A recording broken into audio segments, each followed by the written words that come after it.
hemos visto a la gente hablar de derechos laborales, Carolina, a la gente ya se le Mm, ha olvidado. De hecho, gente de mi propia generación, de los 35, de los 30 para abajo, un pelado, una pelada de 25 años hoy no sabe qué es trabajar con prestaciones sociales, con un contrato a término indefinido, no sabe qué significa eso de recibir una prima al año, eso que nos atraviesa a todos, que es la dignidad laboral, los salarios, eso que nos permite poder hacer realidad nuestro proyecto de vida. Hoy una persona que no tiene un contrato a término indefinido o un contrato que le permita tener estabilidad laboral no puede ni siquiera, no existe para el sistema, no puede ni siquiera endeudarse. En esa materia, economistas de la derecha aplaudieron la decisión del gobierno porque era algo que tocaba hacer. O sea, ujú. no es una cosa que se le inventó, se levantó Gustavo Petro diciendo un día qué rico subirle la gasolina. Nadie le quiere subir, tanto que Duque no le subió durante varios años.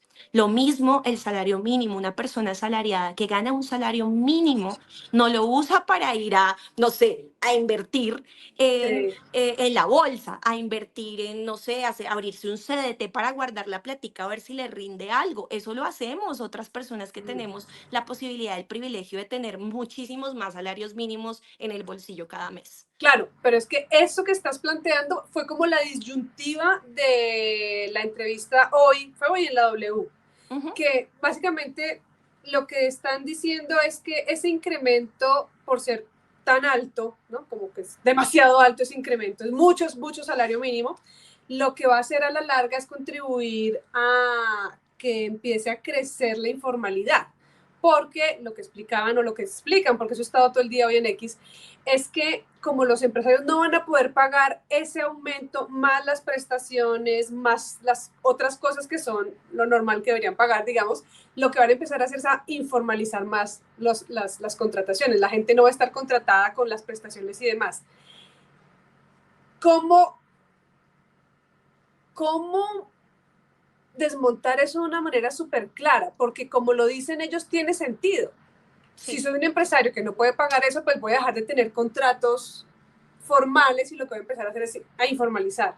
¿Cómo hacerle la contra a ese argumento?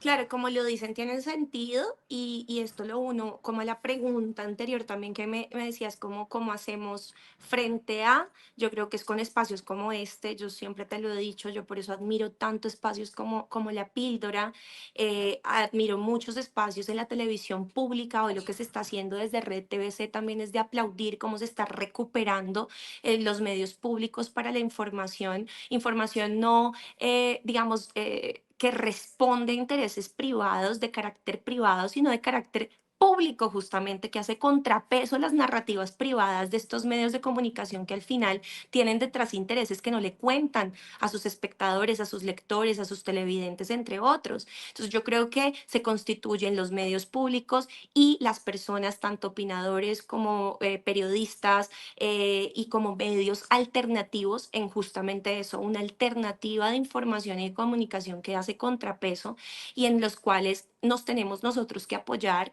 Yo creo que como nunca antes en los últimos 2 años hemos visto en las redes sociales, digo como nunca antes en las últimas 2 décadas, hemos visto a la gente hablar de derechos laborales, Carolina, a la gente ya se le Mm, ha olvidado. De hecho, gente de mi propia generación, de los 35, de los 30 para abajo, un pelado, una pelada de 25 años, hoy no sabe qué es trabajar con prestaciones sociales, con un contrato a término indefinido, no sabe qué significa eso de recibir una prima al año como mm, compensación a lo trabajado, no como un regalo del empleador, es ajá. una retribución a lo que trabajan durante el año y todo el esfuerzo adicional que le dieron a ese empleador para que genere su riqueza y sus ganancias.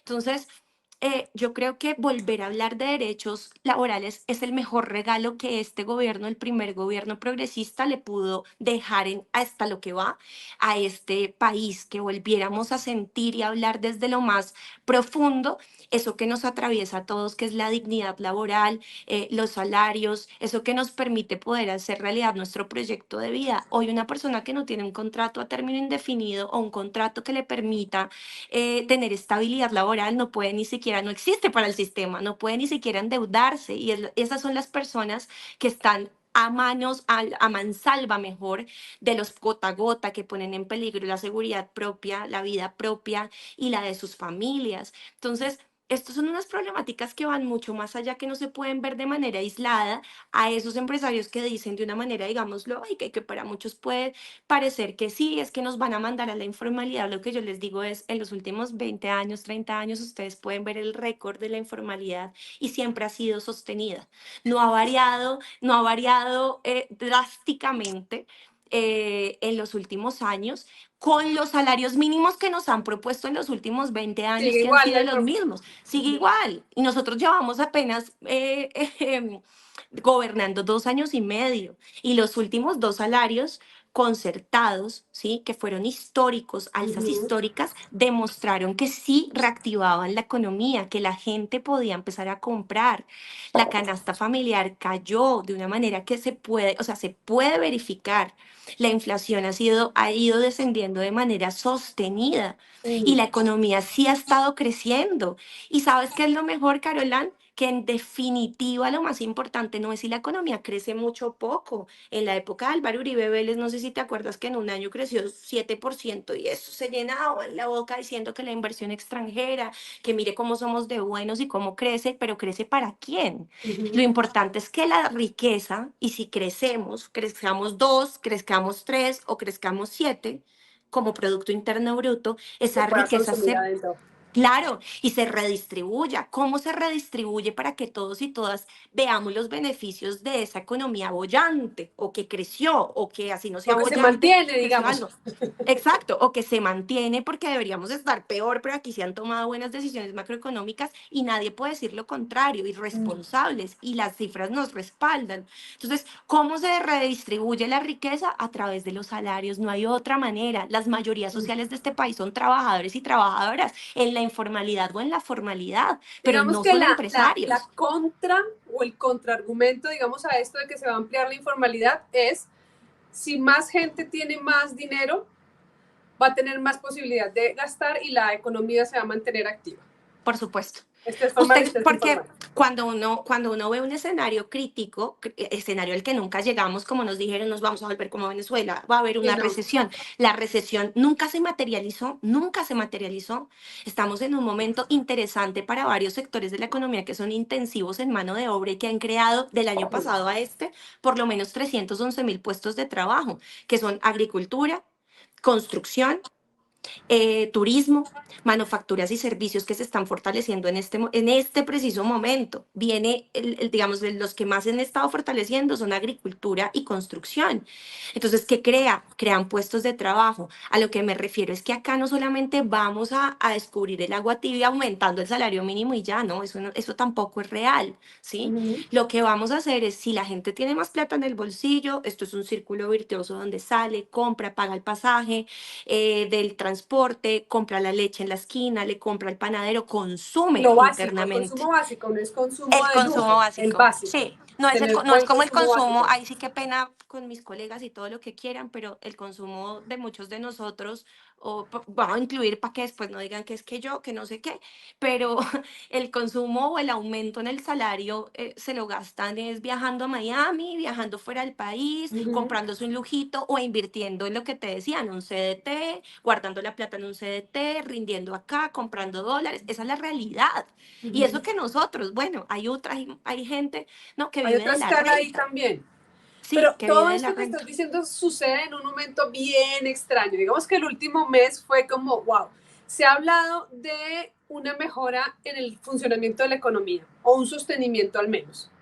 Y al mismo tiempo pasa este escándalo pues, del salario mínimo que tan alto, y al mismo tiempo se cae la ley de financiamiento. Y se Importante. habla de un Estado desfinanciado para el 2025, lo Así cual es. hablaría de baja contratación por parte del Estado, dependiendo hacia dónde se vaya a ir la sequía, digamos, van a haber playas secas, playas bajas. ¿Cómo interactúa todo eso en este momento para arrancar el año? Importantísimo eso. económicamente. Sí, importantísimo eso que acabas de decir, porque bueno, todo el país sabe, y eso ya fue otro debate de otro momento, la desfinanciación del Fondo de Estabilización de los Precios del Petróleo, de los precios de los combustibles, todo esto que pasó, cómo dejaron raspada la olla, como no sé qué, pero como te lo dije Ujú, hace un momento, se han tomado decisiones responsables que incluso, por ejemplo, en materia de precios de los combustibles, incluso en esa materia, economistas de la derecha aplaudieron la decisión del gobierno porque era algo que tocaba hacer. O sea, ujú. no es una cosa que se le inventó, se levantó Gustavo Petro y decía, tú un día qué rico subirle la gasolina. Nadie le quiere subir, tanto que Duque no le subió durante varios años, ¿cierto? Sí. Entonces, y se desfinanció el fondo. Entonces, ese es un tema que sí. Luego está que no aprobaron la ley de financiamiento y estaba pensada para quitarle una carga a los empresarios, a las empresarias, como reduciendo, por ejemplo, entre otras medidas, la declaración de renta. La renta ya no al 35%, sino al 30%, y al mismo modo, por ejemplo, quitándole el IVA del 19% a actividades o proyectos turísticos en municipios de menos de 200.000 habitantes. Eso es importantísimo porque más del 90% del país son municipios de menos de 200.000 habitantes, Carolán. Y el turismo, como lo dije hace un momento, es uno de esos sectores Sí. intensivos en mano de obra, importantísimos en un país como el nuestro. Si nosotros le quitamos el IVA, pues le estamos dando más posibilidades a los empresarios del turismo y a los territorios, porque en los territorios es donde el turismo más deja posibilidades, ¿no? Movilidad Movimiento, económica. movilidad, plata. Entonces, mira esa posibilidad que quitaron, entre otras, la posibilidad también de que se redujeran las tarifas de energía. Bueno, había varias medidas dentro de la ley de financiamiento que le iban a quitar cargas al empresariado, que iban a mejorar la posibilidad digamos, de beneficios económicos a los territorios y no lo permitieron. Ujú. Entonces, y sabes qué es lo más raro también, que al mismo tiempo, listo, tuvimos esa caída, pero al mismo tiempo tuvimos una victoria, que fue las transferencias, modificamos el sistema general de participaciones para que, siguiendo la Constitución, eso es un logro de este gobierno, le lleguen más transferencias económicas para educación, para servicios y para vivienda a los territorios fuera del centro de Bogotá, digamos, y que se pudiera de alguna manera materializar la descentralización. Pero este mismo Congreso que aprueba eso como una necesidad y que llega al consenso es el mismo que dice, ah, no, pero pues fuentes de financiamiento pues ya no van a tener. Entonces al Pues mismo tiempo, ¿cierto? Es entremos, como entremos en el contradictorio. Congreso entonces, entremos en el Congreso ya que lo mencionaste y que pues todo esto tiene que ver con el Congreso, pero pues ya puedo meterle la muela a esa Pero experiencia ya desde te, adentro. te puedo cerrar esa parte para que no se me olvide, ya no me demoro Dale. nada en eso, yo sé que hay muchos temas, pero entonces, mira, eso es lo contradictorio, sí, necesitamos descentralizar el país, que llegue la plática, pero no hay plática y de malas y todos los días eso hablan allá desde las constancias y que no hay plata y que se desfinanció tal, bueno, el otro año va a estar peor. De alguna manera subir el salario mínimo también responde a la necesidad de que se mueva la plata, porque ya que no dejaron que el Estado, ¿cierto?, se financie, porque tú bien lo acabas de decir, muchas contrataciones van a quedar en el limbo, yo creo que mucha gente lamentablemente va a quedar sin empleo y al final el Estado es el primer empleador, es el que más mueve la Ujú. economía a través de las obras, de la contratación, entre otras. Y esa gente al final es la que va y consume, entonces no están pensando correctamente porque mucho de lo que el gobierno, no el gobierno de Gustavo Petro, el Estado y el gobierno, eh, digamos, puede movilizar para el consumo y el crecimiento del Producto Interno Bruto, pues está ahí y no va a tener los instrumentos para hacerlo el próximo año. Entonces creo que todos y todas nos vamos a ver perjudicadas por esa razón y por digamos, la manera obtusa, sesgada completamente, ideologizada, que yo estoy completamente de acuerdo con las ideologías, pero pues hay que ser ideológicos, no brutos. Ahí sí me perdonan, ¿no? O sea, irracionales, no. ¿No? Hay que tatuarse eso, ideológicos no brutos. Antes de seguir, voy a agradecerle a Cristian M, que hizo una donación, está ahorita en pantalla, no la podía leer. Muchas gracias, Cristian, por apoyar a la píldora. Justamente con este tema de la ley de financiación, de financiamiento, hay esta narrativa de el Congreso le falló a la gente o quiere dañar a la gente y por eso no aprueban la ley. Y ahora dentro de esa narrativa viene este cuento de ese salario mínimo es una venganza de Gustavo Petro por que no le aprobaron la ley. esa narrativa de que venganza va, venganza viene, ¿cómo la has manejado desde adentro, particularmente con algo más cercano, hablemos de la reforma laboral, porque también el trabajo que se hace allá adentro se ve todo el tiempo salpicado de esa narrativa de los congresistas hacen una cosa para atacar al gobierno, el gobierno hace otra cosa para atacar a los congresistas.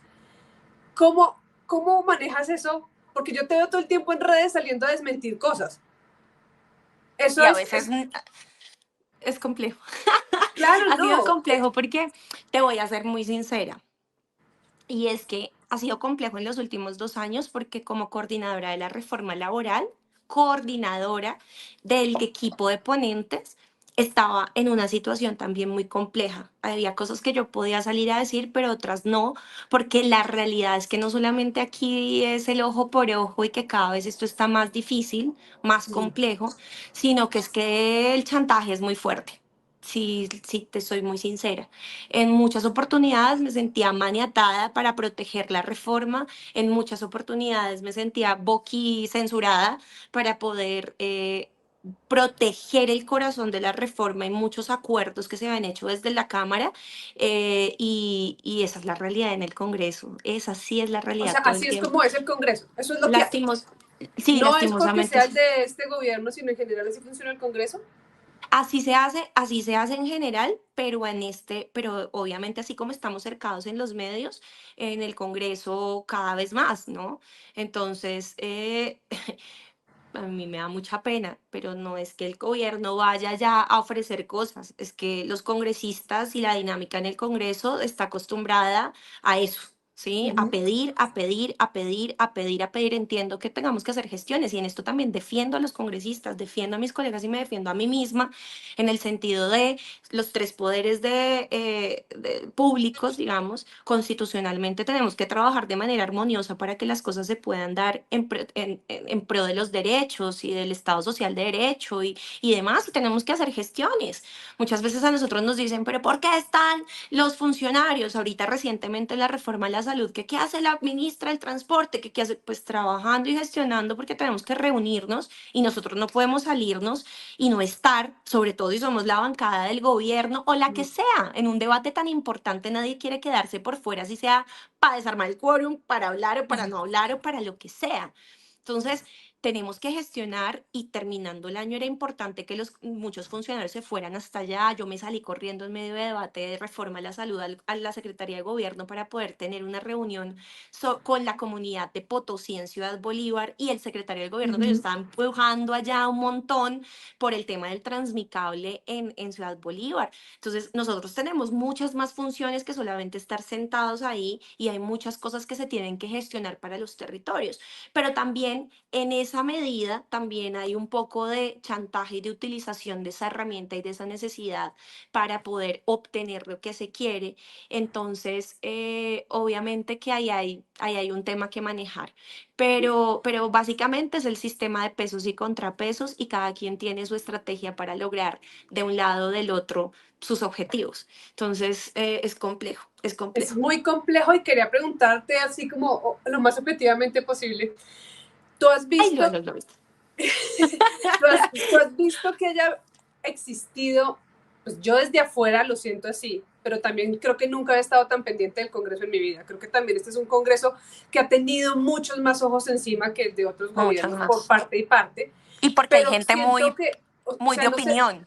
claro, claro, y con las redes sociales también. Entonces yo tengo la versión tuya en redes, tengo la versión del video editado en Instagram, tengo la versión del noticiero, entonces es como mucha calentura todo el tiempo y yo lo que siento es que hay como una degradación de la lectura que tenemos del Congreso, pero quiero saber si es solo la lectura o si el Congreso también está perdiendo como el equilibrio, y no me refiero al equilibrio de poderes porque no creo que eso esté allá muy equilibrado, sino más bien las personas, Mm, porque uno ve como reacciones muy en caliente, agarrones, y uno dice, sí, eso sí, parece sí, sí, perdón con las plazas de mercado, parece una plaza de mercado.